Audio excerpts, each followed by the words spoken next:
टिटवाळ्यामध्ये हा आमच्या बिल्डिंगचा व्ह्यू आहे. आम्ही सध्या आता बाल्कनीमध्ये आहोत. असा हा व्ह्यू दिसतो बाल्कनीमधून. आता मी टिटवाळ्यामध्ये वाडीवरती फिरायला आलो आहे, तर इकडचा मला नजारा दाखव. हा वाडीवरचा नजारा आहे बघा, कसा एकदम निसर्गरम्य वातावरण आणि गावची फिलिंग वाटतं एकदम मस्तपैकी. हा बघा नजारा वाडीवरचा, एकदम सुंदर असा छान नजारा आहे. मस्त निरभ्र आकाश. तो युग आणि पूनम आलेले आहे तिकडे. हा डान्स करतोय. छोटा बघा कसा दगडी घेऊन फेकतोय इकडे तिकडे. आणि इकडे पूनम पण आहे. हो, मस्त नजारा एकदम बघा. हे बघा असा टिटवाळ्याचा नजारा आहे.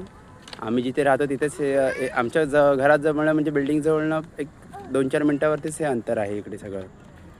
आज मी वाडीवरती कंटोळी शोधायला आलो होतो, तर आम्हाला एक कंटोळीचं झाड वेल दिसली आहे. त्याच्यावरती हे बघा एक कंटोळी सुंदर अशी. अजून पण आहे इकडे वेल, थोडे थोडे आहे त्याच्यावरती, पण खूप छोटे आहेत अजून सध्या तरी. आम्हाला एक फक्त आता भेटलेली आहे, एक कंटोळी फक्त.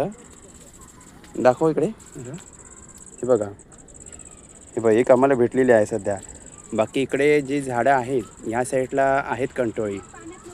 ती जरा अजून थोड्या दिवसांनी मोठी झाली की भेटू शकते. ही बघा टाकळ्याची भाजी आहे, हे तुम्हाला दाखवतो. इकडे वाडीवरती आलो तर टाकळ्याची भाजी इथे पण आहे आणि इथे पण आहे बघा. अशी भाजी आहे टाकळ्याची बघा. ही अशी भाजी आहे इकडे या साईड. हा बघा सुंदर असा टिटवाळ्याचा नजारा आहे. आता आम्ही वाडीवरून आत्ता घरी निघालो आहे, तर तुम्हाला हा शूट करून दाखवतो आहे.